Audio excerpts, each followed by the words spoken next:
She was 10 years old, small for her age, and often stayed quiet in places where other children were loud. At school, she usually kept her head down, finished her work on time, and waited for the bell. Teachers knew her as a polite student, not one who caused trouble. Most classmates barely noticed her except for one thing. She always stopped near the old piano whenever she passed the music room. The piano had been there longer than most teachers. Its black surface was faded, some keys were chipped, and a few made soft clicking sounds when pressed. The school did not have money to replace it, so it mostly sat unused. Music class happened only once a week, and even then, students were rarely allowed to touch the instrument. Still, the girl felt drawn to it. She did not know why. Something about the keys felt familiar, almost welcoming. On that day, lunch break felt longer than usual. The playground was noisy, and the cafeteria smelled too strong. She slipped away quietly, like she often did, and walked toward the empty hallway near the music room. The door was open just a little. No teacher was inside. The piano sat there, silent. She looked around first. No one was watching. Slowly, she sat on the bench.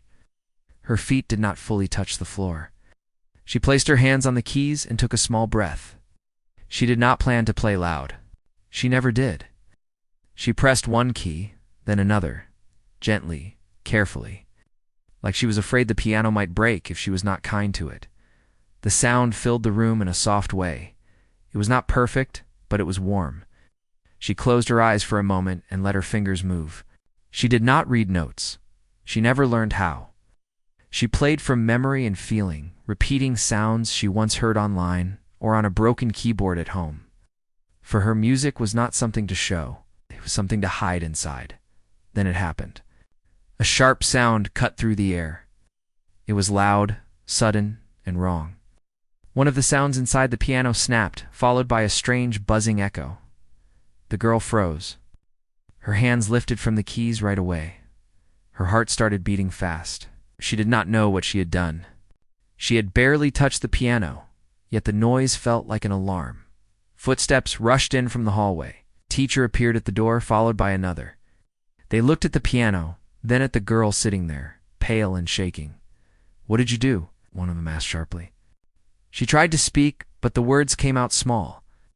She said she was only playing softly. She said she did not hit the keys hard. She said she was sorry, even though she did not understand what she was apologizing for. The teachers did not listen for long. One of them lifted the piano lid and saw the broken string. To them, the answer seemed clear. A child had touched something old and expensive, and now it was damaged. Students gathered at the door, whispering. Some pointed. Others stared. The girl felt her face burn with shame. She wished she could disappear into the bench. She was taken to the principal's office. The walk felt endless. Each step echoed louder than the broken sound from the piano. She sat on a chair that felt too big for her, staring at the floor. The adults talked above her, using words like careless and rules. No one asked why she had been playing. No one asked how she knew how to play at all. When she tried to explain again, her voice shook. She said she loved the piano. She said she was careful. She said she did not mean to break anything. Her eyes filled with tears, but she did not cry. She had learned early that crying did not always help. The principal sighed and wrote something on a paper. A warning letter was printed. It said she had damaged school property and that her parent would be contacted. It also said she was not allowed near the piano again. When the paper was handed to her, her hands trembled. She nodded because she did not know what else to do. She felt like she had done something very wrong, even though deep inside, something felt unfair. The rest of the school day passed slowly. In class, she stared at her desk and did not answer questions. At recess, she sat alone. Whispers followed her. Someone said she broke the piano on purpose, or someone else said she was showing off. None of it was true, but the words stuck anyway. When the final bell rang, she walked home with the letter folded tightly in her pocket. Each step felt heavier than the last. She thought about the piano, about the sound it made before it broke, and about how happy she felt for those few quiet minutes. That happiness now felt like a mistake. At home, she placed the letter on the table and waited. She did not speak much as it was read. She watched worry cross her parents' face. Money was already tight. The thought of paying for repairs brought silence into the room. That night she lay in bed, staring at the ceiling. Her fingers moved slightly on the blanket, pressing invisible keys. Music still lived inside her, but now it felt dangerous. Like something that could get her in trouble if she let it out. She promised herself. She would not touch the school piano again. Maybe she would stop playing altogether. Maybe it was better that way. But deep down, even as sleep finally came, the sound of those keys still echoed in her mind. Waiting the next morning, she woke up earlier than usual. Her eyes felt heavy, like she had not slept at all. The sound of the broken piano still played in her head over and over. She got dressed slowly and ate breakfast without tasting it. No one said much. The house felt quieter than normal. On the way to school, she walked a little behind, kicking small stones along the road. She wondered what people would say when she arrived. She wondered if teachers would look at her differently now. Her chest felt tight, like she was carrying something too big for her age. When she reached her classroom, the talking stopped for a second. A few students looked at her, then looked away. One whispered something, and another laughed softly. She kept her eyes on the floor and went straight to her seat. She did not take her bag off right away. She just sat there, still. The teacher started the lesson as usual, but it did not feel usual to her. Every sound felt louder, scratching of pencils, the turning of pages, even the ticking clock. She tried to focus, but her mind kept drifting back to the music room and the piano she was no longer allowed to touch. During music class that week, the piano stayed closed. The teacher spoke about rhythm and clapped hands instead. The girl kept her hands in her lap. Each time the teacher glanced in her direction, she felt her face grow warm. She wondered if the teacher thought she was careless or bad. At lunch, she sat alone again. She picked at her food and watched other kids laugh and trade snacks. A few of them glanced at her and whispered. One child said loudly that some people should not touch things they cannot afford. The words stung even though no one said her name. After school, she went straight home. She had not stopped to play outside like she used to. Inside her room, she closed the door and sat on the floor. In the corner was her old keyboard. Several keys were cracked, and some did not work at all. It had been given to her years ago by someone who no longer needed it. She turned it on carefully. The sound was weak, but it was still sound. She pressed a few keys, slowly at first. She remembered her promise from the night before. She was not sure if she should play. Her fingers hovered above the keys, unsure. Then she played. She played quietly, almost whispering through the notes. Music came out the way it always did, gentle and honest. When she played, the tight feeling in her chest slowly eased. For a little while, she forgot about school and the letter and the whispers. She had never taken lessons. She learned by watching videos when the internet worked and by listening carefully to sounds. Sometimes she paused a video again and again just to hear one part. Sometimes she copied tunes she heard on TV or on someone's phone. She did not think of it as talent. It was just something she loved. At night, she practiced when everyone else was asleep.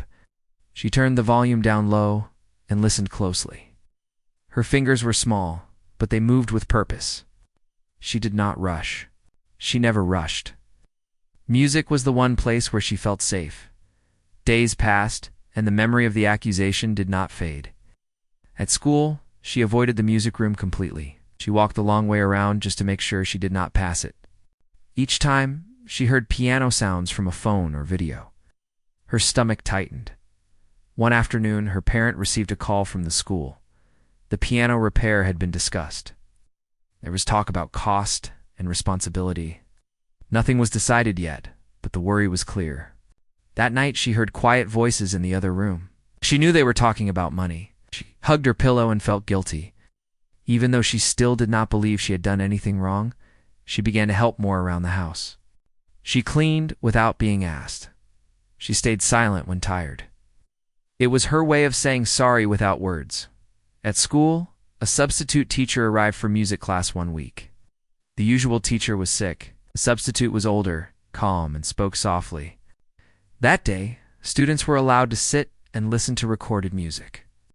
The piano stayed closed, just like before. The substitute noticed the girl sitting very still, her eyes following the rhythm in the air. Her fingers moved slightly on the desk, tapping patterns only she seemed to hear. The substitute watched quietly, but did not say anything. After class, the students packed up. The girl waited until the room was almost empty before standing. She always waited. She did not want attention. As she walked past the piano, she slowed down without meaning to. She did not touch it. She just looked at it for a moment, like she was saying goodbye. The substitute teacher saw this. Instead of scolding her, the substitute asked a simple question in a gentle voice. Did she like music? The girl froze. She nodded, unsure what to say next. She expected another warning. The substitute smiled softly and said nothing more. The girl left the room with her heart racing. Not knowing why that small moment stayed with her all the way home, that evening she played her keyboard again. This time the music felt different. There was sadness in it, but also strength. Her fingers pressed the broken keys as if they were whole. She imagined a piano that did not creak or crack, one that could handle her touch. She did not know it yet. But someone had truly noticed her for the first time, and everything was slowly beginning to change. The following week felt different, even though nothing at school had officially changed. The girl still walked quietly through the halls. The piano was still closed. The whispers had not fully stopped. Yet something small had shifted inside her after that moment with the substitute teacher. For the first time since the accusation, she did not feel completely invisible. On Tuesday afternoon, school ended early because of a staff meeting. Most students rushed out, happy for the shorter day. The girl stayed behind to organize her bag. She always waited until the halls were almost empty. It made walking home feel calmer. As she stepped into the hallway, she heard a familiar sound. Soft notes drifted from the music room. Someone was playing a recording, not the piano itself, but the sound pulled her in without effort. She slowed down near the open door. Inside, the substitute teacher was sitting alone, listening to a piece on a small speaker. Papers were spread across the desk. The piano stood quietly in the corner, its lid still closed. The girl hesitated at the doorway. She did not want to get in trouble again. She almost walked away. The substitute noticed her and smiled. Not a big smile, just a kind one. The teacher asked if she wanted to come in and listen for a minute. The girl nodded and stepped inside, keeping her hands close to her sides. They listened together in silence. The music filled the room, slow and gentle. The girl felt her breathing match the rhythm. Without thinking, her fingers began to move slightly in the air, following the melody. The substitute watched this time, carefully. After the music ended, the teacher asked another simple question. Could she play? The girl's heart jumped, shook her head right away. She reminded the teacher about the piano and what had happened before. Her voice was quiet, almost a whisper. The substitute listened without interrupting. Then the teacher said something unexpected. There was a small keyboard in the storage room. It was old, but it worked. If the girl wanted, she could try it. No one else was around. The girl stood still for a moment. She thought about the warning letter. She thought about her promise to stay away. But she also thought about the music that lived inside her and had nowhere else to go. She nodded. The substitute brought out the keyboard and placed it on a desk. It had yellowed keys and a loose wire, but when it was turned on, a clear sound came out. The room felt suddenly full of possibility. The girl sat down carefully. Her feet dangled like before. She placed her hands on the keys and paused. The substitute did not rush her. There was no pressure, no crowd. She began to play. At first, the notes were slow, like she was testing the space. Then the melody grew. Her fingers moved with confidence she did not even realize she had. The music flowed naturally, rising and falling like a quiet story. The substitute did not speak. The teacher simply listened, eyes wide but calm, as if afraid to break the moment. When the last note faded, the room was silent again. The girl looked up, unsure what to expect. She worried she had done something wrong. The substitute took a slow breath and said softly that the girl played beautifully. Not loudly, not in a way that drew attention, just honestly. The girl felt her eyes sting. She nodded and looked down. Compliments were rare for her, especially about music. The substitute asked if it would be okay to record a short clip. Just the hands, not her face. The reason was simple. The teacher wanted to show the school that the piano incident was not what it seemed. The teacher believed the instrument had been weak already. The girl hesitated. She had never been recorded before. The idea made her nervous. But the substitute promised the video would be used carefully. After a long pause, the girl agreed. She played again, this time a little stronger. The music carried emotion she had been holding back for weeks. Sadness, hope, fear, and calm, all blended together. The substitute recorded quietly without moving. When it was done, the teacher thanked her and turned off the keyboard. The girl packed her bag and left the room feeling lighter than she had in days. She did not think much more about the recording. To her, it was just another moment that would fade, but it did not fade. That evening, the substitute shared the short clip with a few fellow teachers explaining the situation. One of them asked if they could show it to someone who understood instruments. Another shared it with a friend who loved music. Within 2 days, the video traveled farther than anyone expected. It was shared online with a simple caption, no names. No school mentioned, just a short line about a child who had been blamed too quickly. People began to watch. Comments appeared from musicians, teachers, and parents. They talked about the control in her hands, the calm in her playing. Some pointed out that no gentle playing could snap a healthy piano string. The video spread quietly at first, then faster. At school, the girl knew none of this. She continued her routine. She stayed quiet. She played her broken keyboard at night. She believed nothing had changed. Then one morning, the principal asked to see her. Her stomach dropped. She thought the repair issue had returned. She walked to the office slowly, preparing herself. Inside, the principal sat with another adult she did not recognize. Both were watching a phone screen. When the girl entered, the video was paused. The principal asked if that was her playing. The girl nodded, her hands shaking. The room stayed silent for a moment. Outside, the world was already beginning to notice what the school had missed.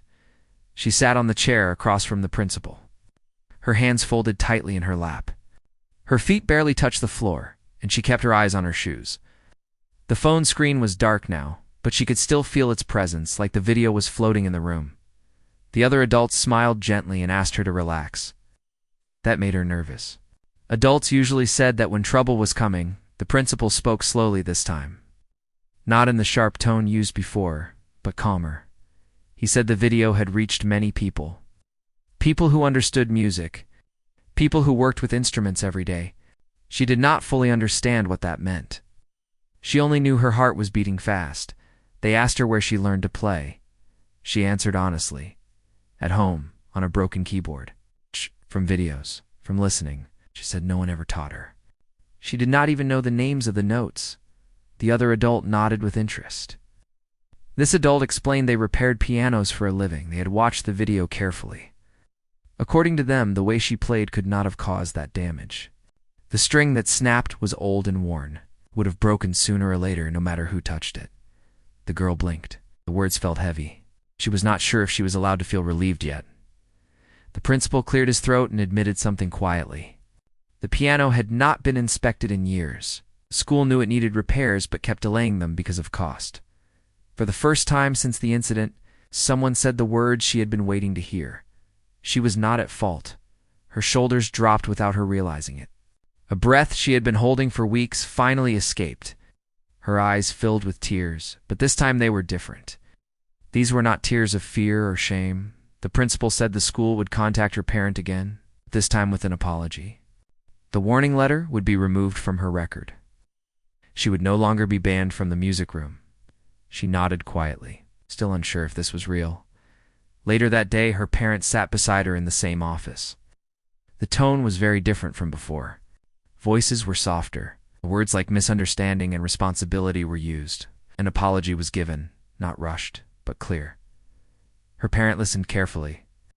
The worry that had lived on their face for weeks slowly eased. When they looked at the girl, there was relief, but also pride. On the way home, they stopped for a small treat. Nothing fancy, just something warm and sweet. They talked more than they had in days. The house felt lighter that evening. Meanwhile, the video continued to spread. People shared it with short messages about not judging children too quickly. Musicians broke down why her touch was controlled and gentle. Some spoke about how many schools ignore old instruments until something breaks. Local news picked up the story. They did not use her name or show her face. They focused on the sound of the music and the idea behind it. At school, teachers whispered now, but in a different way. Some felt guilty. Others felt amazed. Few admitted they had never realized how gifted she was. Students noticed the change too. The looks she received were no longer sharp. Some were curious. Some were respectful. A few even smiled at her in the hallway. One afternoon, an announcement was made. There would be a small school assembly, nothing big, just a gathering in the hall. The girl was invited to play. When she heard this, fear returned. Playing in front of people felt much harder than playing alone. Her hands shook just thinking about it. Her parent encouraged her gently. No pressure. Only if she wanted to. After a long night of thinking, she agreed. The day of the assembly arrived. The repaired piano stood on the stage. It looked cleaner than before. Stronger students filled the seats. Teachers stood at the sides. The room buzzed with quiet talk. When her turn came, she walked slowly to the bench. Her legs felt weak. She sat down, closed her eyes for a moment, placed her hands on the keys. The first note rang clear. Then the music flowed. It was not perfect, but it was honest. The sound filled the hall, steady and calm. People stopped whispering. Some leaned forward. Others held their breath. She played the same way she always had. From feeling. From memory. From the heart. When the final note faded, the room stayed silent for a second. Then applause filled the space. Not loud at first, then growing. She stood up, unsure what to do. Her face felt warm. She bowed slightly without thinking. That moment changed how the school saw her. Teachers no longer saw a child who broke a piano. They saw a child who carried music inside her, and the world outside was still listening. After the assembly, life did not suddenly turn into something loud or flashy. It changed in quieter ways, the kind that take time to notice. The girl returned to her seat that day, feeling tired but calm. Her hands still felt warm from the keys. When she looked around, some students smiled at her. A few nodded. No one whispered toward. Teachers spoke to her differently now. Not with fear or warning, but with care.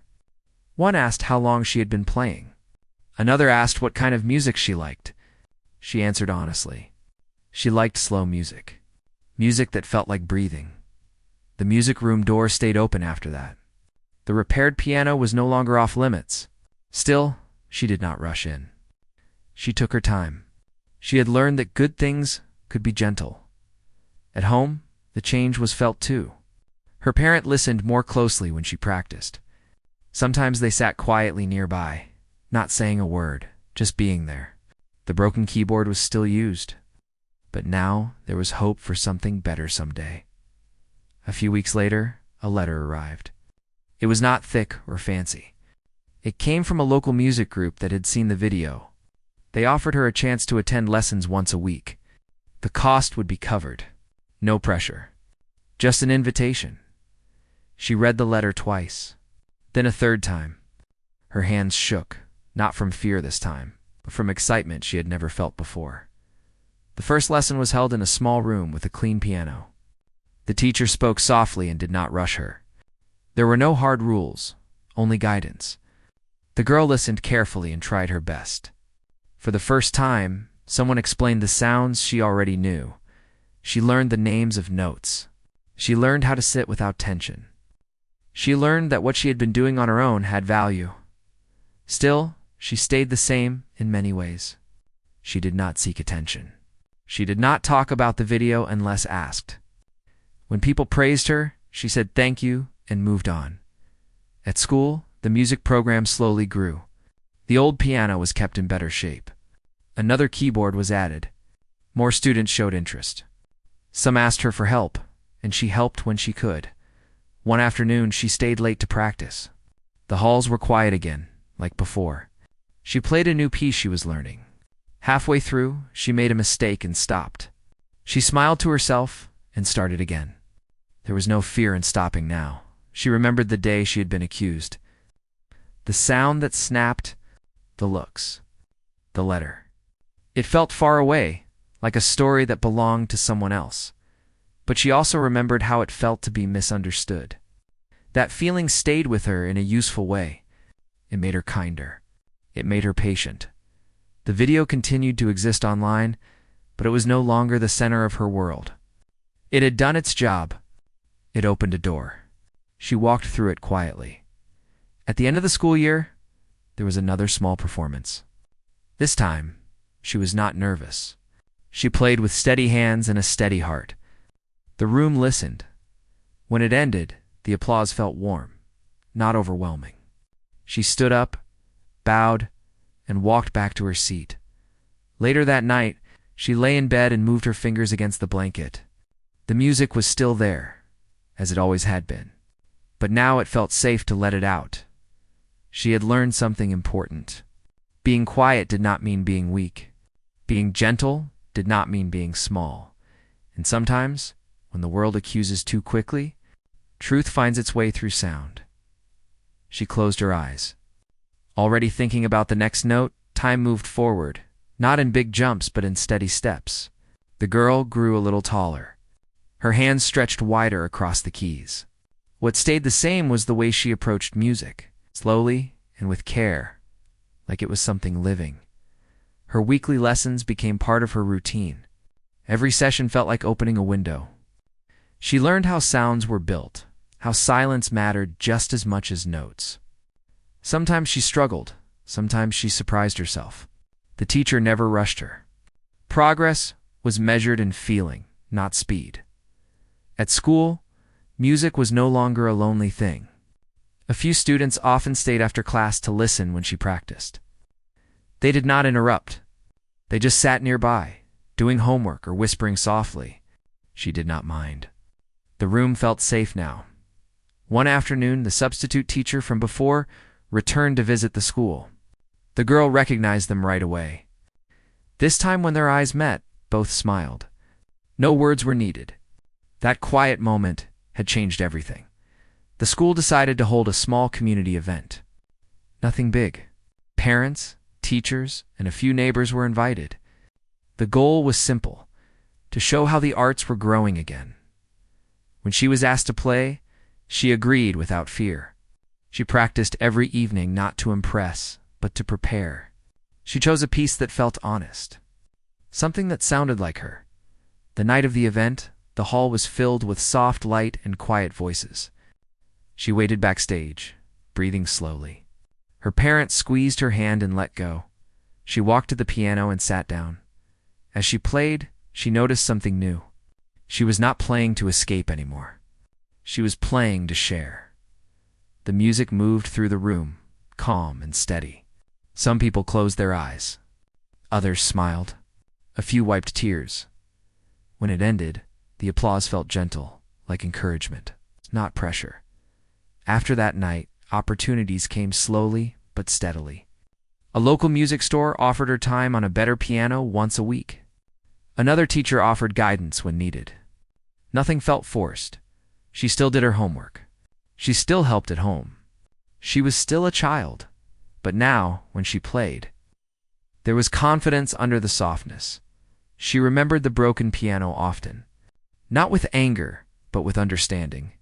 If that string had not snapped, none of this might have happened. One evening, she returned to the school music room alone. The piano waited, polished, and tuned. She played a simple melody and smiled. Music had once been the reason she was blamed.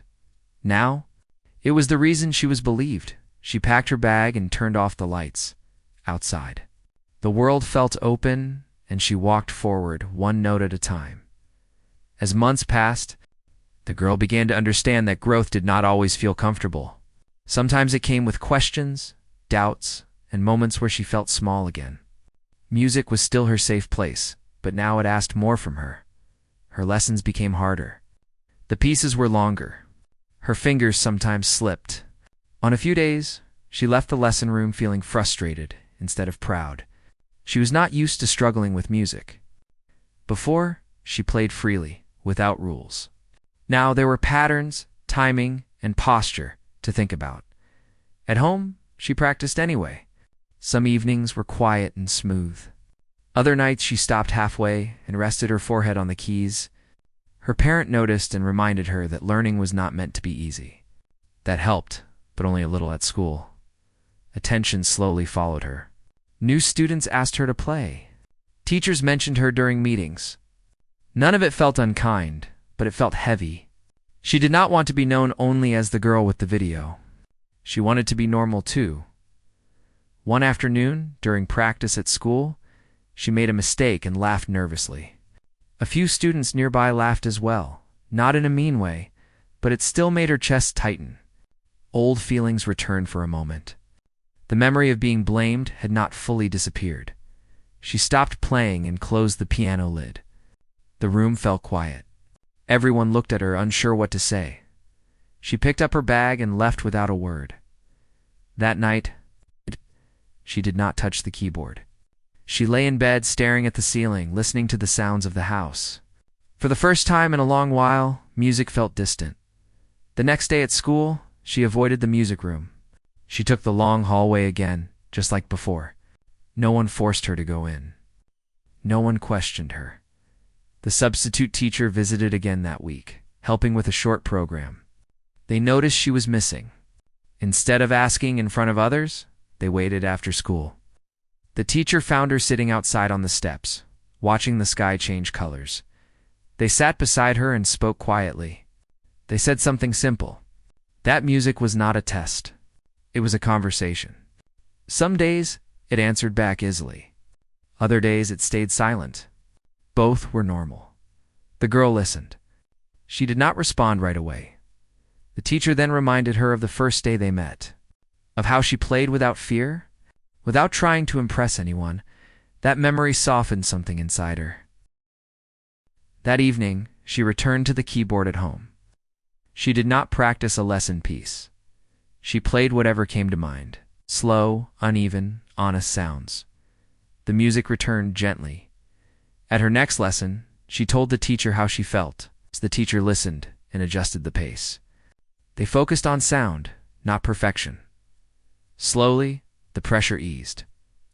Weeks later, the school announced a regional youth music gathering.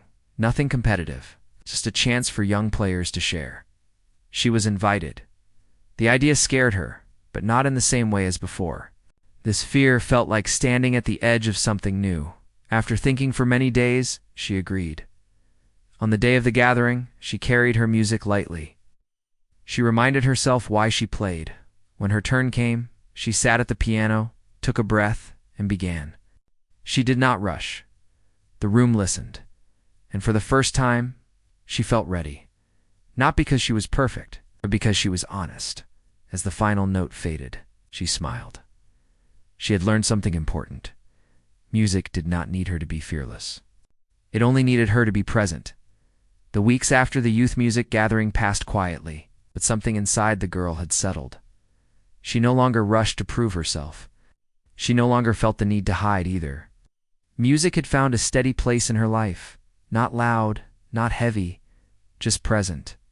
At school, a notice went up on the board near the office. A small arts program from the city was visiting several schools to listen to young performers. They were not offering fame or promises, only guidance and support for students who showed interest and commitment. Her teacher mentioned it casually, without pressure. The girl read the notice more than once. She folded the paper and placed it carefully in her bag.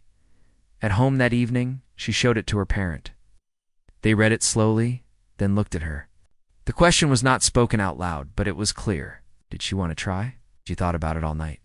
She remembered the first accusation, the broken sound, the fear.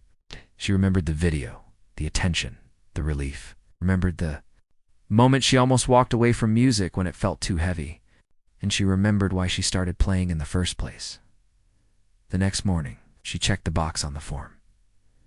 The day of the visit arrived sooner than expected. The music room felt different that morning. Chairs were arranged neatly. The piano had been tuned again. There was a quiet, nervous energy in the air. Several students were selected to play. Some practiced loudly, showing off fast fingers and sharp movements. The girl sat quietly in a corner, listening. When her turn came, she walked to the piano calmly. Her hands rested on the keys, warm and familiar. She played a simple piece. Nothing dramatic, nothing rushed, just music that breathed. The visitors listened closely. They did not speak while she played. When she finished, they thanked her and wrote something down. That was all. She returned to her seat feeling strangely peaceful. She had done what she came to do. Days passed. Life continued. Homework, lessons, quiet evenings at home. She almost forgot about the visit. Then an email arrived. It said they would. I'd like to invite her to attend weekend sessions at a local arts center. Travel would be arranged. The sessions would focus on growth, not competition. She read the message slowly, afraid to misunderstand it. Her parent hugged her without saying much. They both knew how far she had come. The art center was larger than any place she had played before. The rooms were bright, the pianos were well cared for. Other children were there too, each with their own story. At first, she felt small again. But as the sessions continued, she realized something important. Everyone struggled. Everyone learned differently. No one was perfect. She made friends who loved music the way she did, quietly and deeply. One afternoon, during a group session, the instructor asked her to play something on her own. She hesitated, then nodded. She played a piece she had written. Herself, inspired by silence, by waiting, by being misunderstood. When she finished, the room stayed quiet for a moment. Then the instructor thanked her for sharing something real. On the ride home, she looked out the window and smiled. She was no longer the girl who had been accused. She was becoming someone who understood her own voice. Music was no longer just a place to escape. It was a place to grow, and she was ready for whatever came next. The weekend sessions at the Arts Center slowly became something the girl looked forward to more than anything else. Every visit felt like stepping into a place where time moved gently. There was no rush, no pressure to impress, just music, people, and space to grow.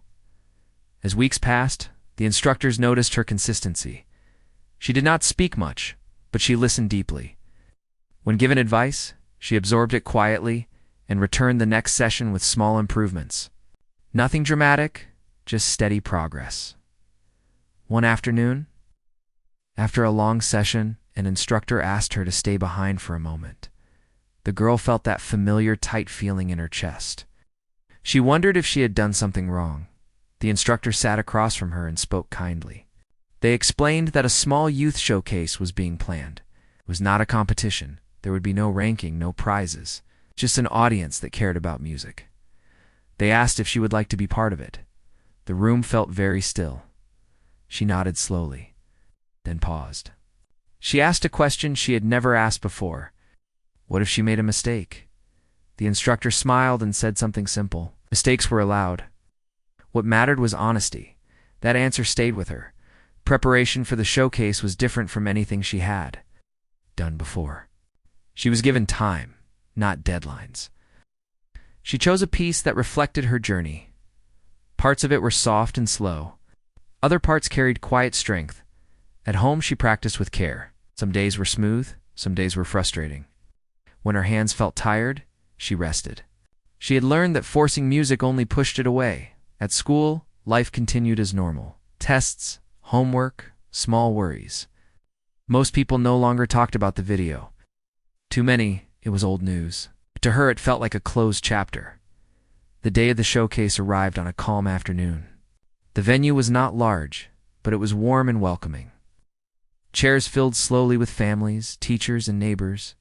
She waited backstage, listening to the soft noise of the crowd. Her heart beat steadily. She was nervous, but not afraid. When her turn came, she walked to the piano and sat down. The bench felt familiar. The keys felt steady beneath her fingers. She began. The music flowed gently at first, like a memory. Then it grew, carrying moments of doubt, silence, and hope. Each note felt intentional. She was not thinking about the audience. She was listening to herself. Halfway through, she made a small mistake. She paused. In the past, this would have frightened her, but now she took a breath and continued. The music adjusted, like it always did. When the final note faded, the room stayed quiet for a moment. Then came applause. It was not loud or overwhelming. It was warm and steady, the kind that felt earned. She stood, bowed gently, and returned backstage. After the showcase, several people spoke to her. Not to praise her talent, but to thank her for how the music made them feel. That meant more to her than anything else. One older listener told her that her playing reminded them of patience. Another said it reminded them to listen more carefully. On the ride home, she watched the city lights pass by and thought about how far she had come. She remembered the broken piano. She remembered the fear of being blamed. She remembered almost giving up. And she realized something important. None of those moments had stopped her. They had shaped her that night. She sat at her keyboard and played quietly, just for herself. The sound filled the room softly. She did not know what the future would bring. She did not need to. Music was no longer something she hid. It was something she carried with confidence. And whatever came next, she knew she would meet it one note at a time.